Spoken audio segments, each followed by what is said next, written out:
So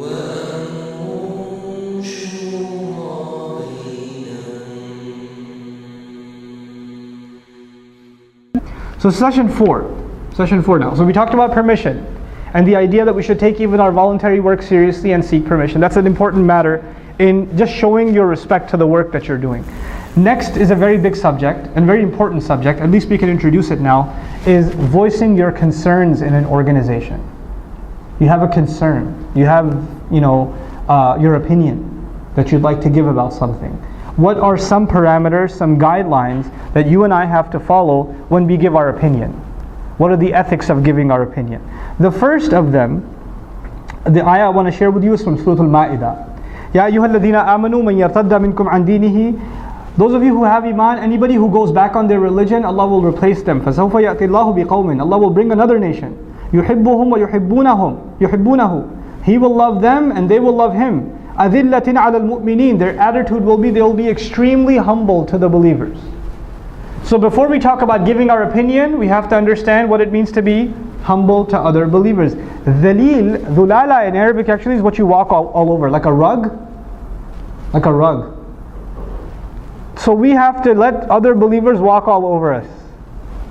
In other words, we have to be extremely humble in our interaction with other believers. أَذِلَّةٍ عَلَى الْمُؤْمِنِينَ. But أَعِزَّةٍ عَلَى الْكَافِرِينَ. Extremely tough with the enemy. With the disbeliever here means the enemy. أَعِزَّةٍ عَلَى الْكَافِرِينَ. Again, understand the context of the surah. Surah Al-Ma'idah. Victory of Islam has just happened.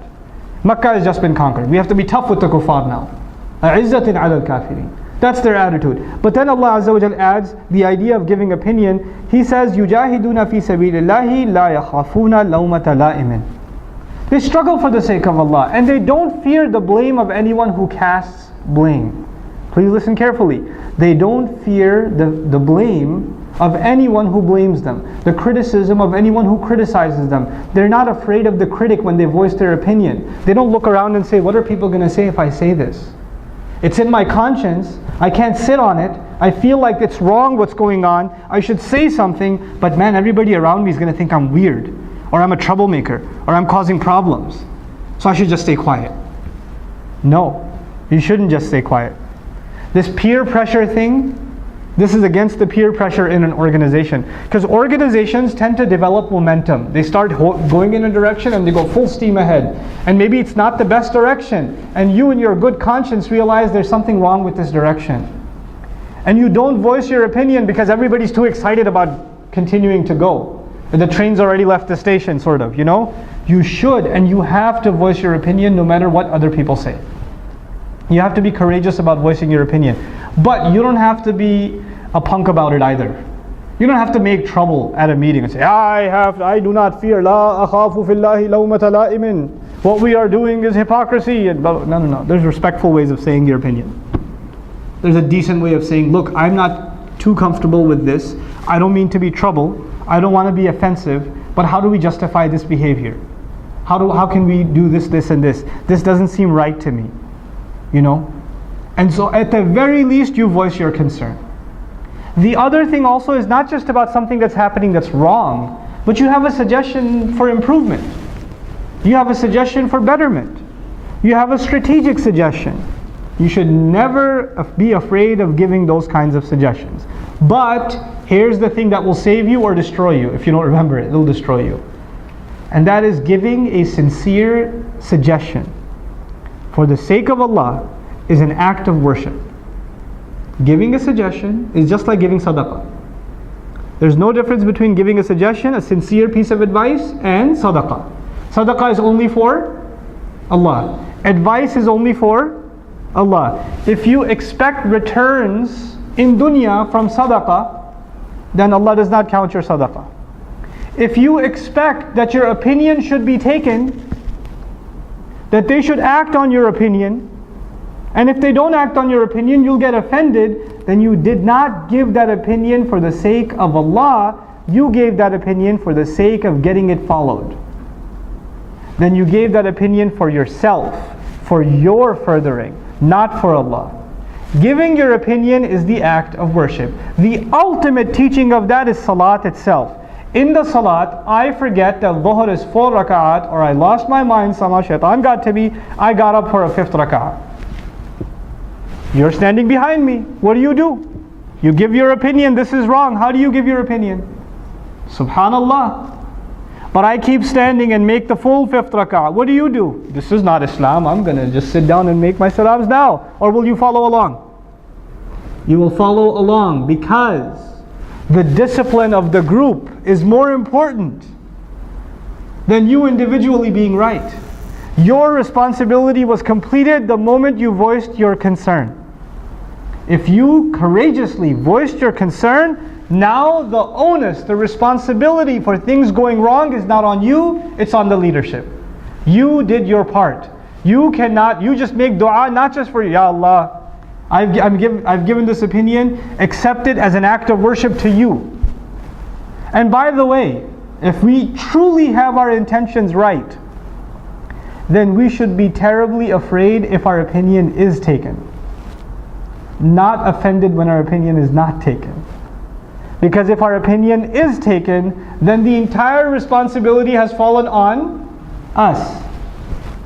It went from, the leadership took my opinion. If something goes wrong, I will be asked about it. Because that was my suggestion. So think 100 times before you give a suggestion. Give a sincere suggestion. Ask Allah for guidance when you do make a suggestion. And then don't be offended if it's not taken. It's not the end of the world. It's not like kufr and iman. Like your opinion was iman and everything else is kufr. It's not like that. That your opinion is guidance, everything else is misguidance. It's not like that. It's not the end of the world. So give your opinion, don't be afraid, but don't be hung up on your opinion either. Don't say they don't listen to me. That's actually the quote from Allah of the munafiqun. هَلْ لَنَا مِنَ الْأَمْرِ مِنْ شَيْءٍ. Do we have any authority either? They never listen to us. Nobody takes what we say seriously. That's what they said. That's what they complained. Because they were offended that their opinion was not taken at Uhud. They were offended by that. Right? So we shouldn't be that attitude. That's the first important caveat. The second is this long passage. I'll take 2 more minutes, maybe 5 more minutes, right? So I'll introduce the passage from Surah Shura, and then inshallah ta'ala leave off. Hopefully I can maybe even finish this in 5 minutes. I doubt it though. فَمَا أُوتِيتُم مِّن شَيْءٍ فَمَتَاعُ الْحَيَاةِ الدُّنْيَا وَمَا عِندَ اللَّهِ خَيْرٌ وَأَبْقَى لِلَّذِينَ آمَنُوا وَعَلَى رَبِّهِمْ يَتَوَكَّلُونَ. In Surah At-Tawbah, Allah says, whatever you've been given is gifts, utilities to enjoy in this life. And whatever Allah has is better for those who truly believe. And they place their complete trust in Allah. The passage begins with tawakkul. الَّذِينَ يَجْتَنِبُونَ كَبَائِرَ الْإِثْمِ وَالْفَوَاحِشِ وَإِذَا مَا غَضِبُوا هُمْ يَغْفِرُونَ.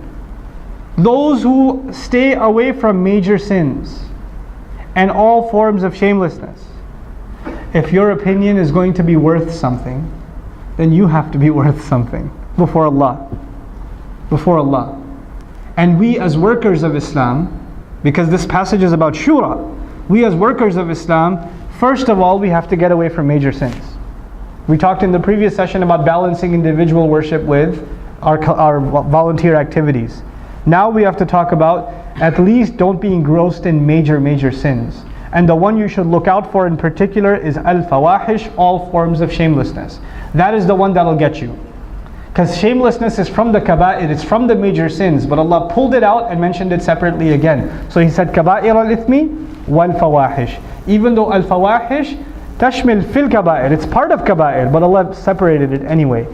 So all forms of shamelessness. You know what that means, guys, young girls that are sitting here? When you're volunteering at the MSA, watch out for shamelessness. Because you are volunteering for something that's remotely related to Islam, shaitan will destroy you through shamelessness. No, we're just sitting in a meeting. We're just taking shura. That ain't shura. That's something else with a sheen and a ta. But it ain't shura. That's what you think it is. You have to guard yourself extra when you're going to do this work. Because that's the easiest way shaitan can get you. Easiest way he can get you. And he will bombard you with it too. Guys, you're going to grow a beard and it's going to come out all funny. You don't have the full thing yet. It's got like fuzzy things going on left and right. And you would think it's a safeguard against girls on campus. But shaitan will do waswasa to that girl and she'll come up to you and say, by the way, I'm in your bio class, aren't I? And you'll be sitting there like, yeah.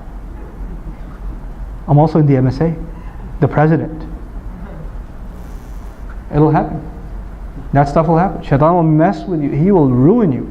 And now you're going to the convention for who knows what reason. You're going to the conference for who knows what reason. You're attending the meetings extra early and you're dressed up at every one of them for God knows what reason. It happens. And this happens for boys and girls. And this is where you're kidding yourself if you're thinking you're doing Islamic work. You're kidding yourself. It's a joke. وَالَّذِينَ يَجْتَنِبُونَ كَبَائِرَ الْإِثْمِ وَالْفَوَاحِشِ. And then the next thing, وَإِذَا مَا غَضِبُوا هُمْ يَغْفِرُونَ. And whenever they get angry, they calm themselves down. They control themselves. What is the most difficult urge to control for young people? It's their tendency, their attraction to the opposite gender. If you can control that, then the other next thing that's a big problem for you is what? For young people? Tempers. Somebody says something you don't like. Tempers flare immediately. Allah mentions if you can control al-fawahish, then you'll be able to not only control your anger, you'll be able to forgive. And that's a key to successful Islamic work. You have to work with others that will raise your blood pressure. Sorry, that comes with the territory. You're not alone in that. I don't care if you're working at a masjid, you're helping out at a school. Doesn't matter what voluntary work you're doing, you will be around people that will get on your nerves. And I'm telling you, they will crawl under your skin. And it will boil. And you will feel like you want to say something so badly. And when that urge comes, you just recite وَإِذَا مَا غَضِبُوا هُمْ يَغْفِرُونَ. Whenever they get mad, they forgive. It's not even whenever they get mad, they calm down. They forgive, they let it go, they cover it up, they move on. They learn to grow a thick skin. People that are going to work for Islam, if you don't have a thick skin, better grow one, because that's what Allah wants. You better be mentally prepared to be offended a lot, and keep chugging along anyway. That's what comes with the territory. It has to be there. You know how many people join an organization with good intention and they're given hugs and congratulations, and 6 months later when they hear something they didn't want to hear or somebody upset them, they quit. And they quit and they say, I'm never going back there again. You say, why won't you go back there again? You don't know what they said to me. You know what that one guy said to me? What he said to you was your test of whether or not you get angry or not. Because Allah's work is more important than your temper, than your pride. If you were doing work there, you go back and you do it. And I'm not saying you let people walk all over you. You don't do that either. You stand up for yourself, but you don't insult anybody. And you overlook their misgivings. And you know, sometimes there are people, mostly Pakistanis, us, we're good at this. We love to say things that burn. It's just in our culture. We just have to do it. We can't help ourselves. We have to do it with our children. We have to do it with our wife. You know, if she made a good meal, you have to say, "Aaj to bada acha khana banaya hai. Aaj kya bukhar tha? Today's a good meal.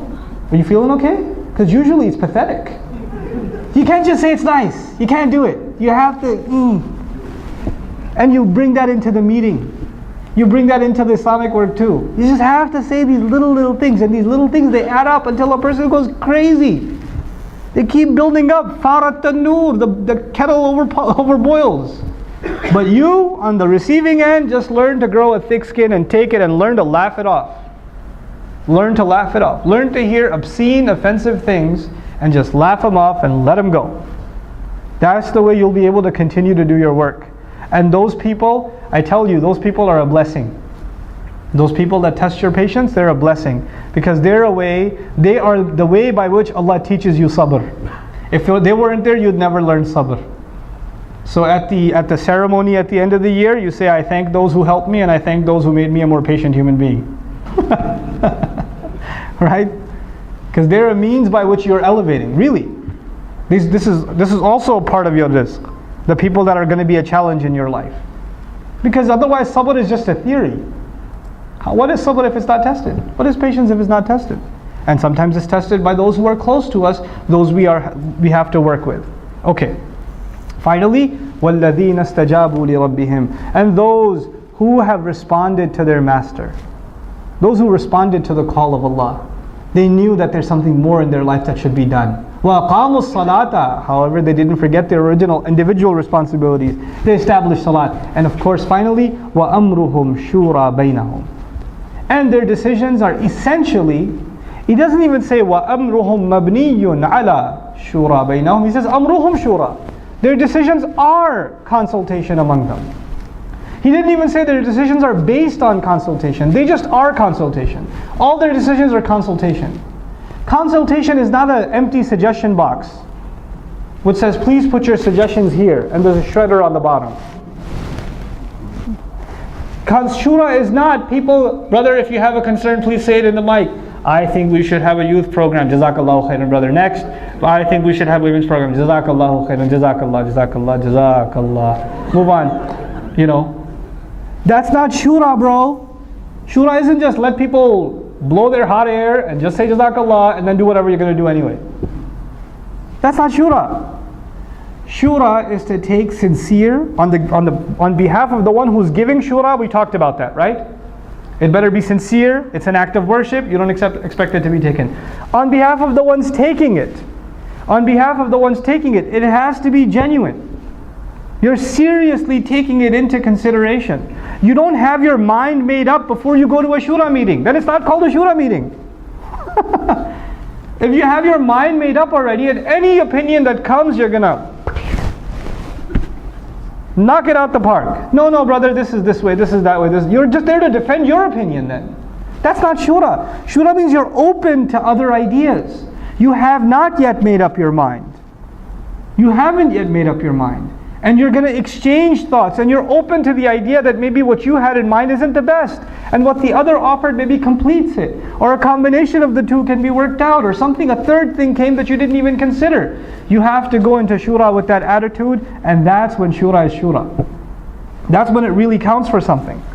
Now, if you do give a suggestion, and it's serious, I'm not talking about strategy like color of the carpet. I'm talking about serious stuff. You know, who should be eligible for sadaqah at the masjid or something big. And you think there's a serious problem. Then you do not discuss it with fellow volunteers. You discuss it with someone above you. You discuss it with the Amir. And you don't discuss it with anybody else. You don't. Because if you do, that's not shura, that's najwa. That's the next session. That's najwa. You discuss it with the Amir. And if the Amir doesn't take it seriously, if there's someone above him, you take it to him. If not, then you bring it up one final time in front of everyone, the Amir and everyone. Look, I've brought this suggestion up. This is the last time I'm bringing it up. I will not bring it up again. Here are my concerns. They haven't been met. And if you really think it's a life and death issue, like this is the issue that will make and break your affiliation to this organization, then that's your last draw. You say it publicly, this is my concern. I, in good conscience, cannot continue to work in this organization if this is going to be the case. So it's the final time. I promise I will never bring it up again. What was the channel? First you bring it up to the one above, then above that, then in front of everyone, and you're done. Don't email anybody about it. No back and forths, no discussions after the meeting. It is finished, it is dead. And as you're leaving the organization, if unfortunately that's the case, make dua for them as you're leaving. May Allah bless this effort. May Allah Azza wa Jal unite us. May Allah Azza wa Jal make whatever decisions we take full of barakah and forgive all the shortcomings we have. Myself and all of you. I make dua for you, you make dua for me. Leave on a good note. Don't leave on like a wrestling match at most board meetings. Don't do that. Don't walk away angry. These are your brothers. You want to see them in Jannah. You're all here for the same reason. Nobody's getting a paycheck. Everybody's a volunteer. If there's anger in the meeting, it's because shaitan is there. That's your enemy, not each other. Realize that. Don't be fooled by him. Don't be fooled by him. We should know better. Really. وَقُلْ لِعِبَادِي يَقُولُ الَّتِي هِيَ أَحْسَنُ إِنَّ الشَّيْطَانَ يَنْزَغُ بَيْنَكُمْ. I'll take 2 more minutes. Tell my slaves, say the best possible, better thing. Say the better thing. Allah didn't even say the best thing because we're not capable of saying the best thing. He said ahsan, tafdeel, not al-ahsan. Say the better thing. In your head, you could have said something, then you think in your head, maybe there's a better way of saying that. Maybe I should, hold on, put the brakes on, let me find a less offensive way of voicing that again. And then say it. In your head, before you open your mouth, there should be a multiple choice questionnaire. I'm about to say what he said is wrong. And I could say it this way, that guy's wrong. 2, I don't think I agree with that. Maybe I should go with, I don't think I agree with that. Instead of saying, that guy's wrong. You know? Think through what you're going to say and how you're going to say it. This is يَقُولُ الَّتِي هِيَ أَحْسَنُ. And if you don't do that, إِنَّ الشَّيْطَانَ يَنْزَغُ بَيْنَكُمْ. Guaranteed, no doubt about it, shaitan will cause dissent among you. No doubt about it if you don't watch what you're going to say. You might have something legitimate to say, but you didn't say it in the best possible way, or in a better way than you originally thought of. Rethink. Think about not just what you're going to say, think about how you're going to say it. That's shura. That's a part of healthy shura. Respectful, courteous. And don't just praise people for, just to pander to them. Don't do ingenuine praises. Jazakallahu khairan, you are doing so much for our community, I have a suggestion. No. Don't do that. If it's not genuine, don't do it. Don't just say, let me butter him up first, then I'll tell him how bad he is.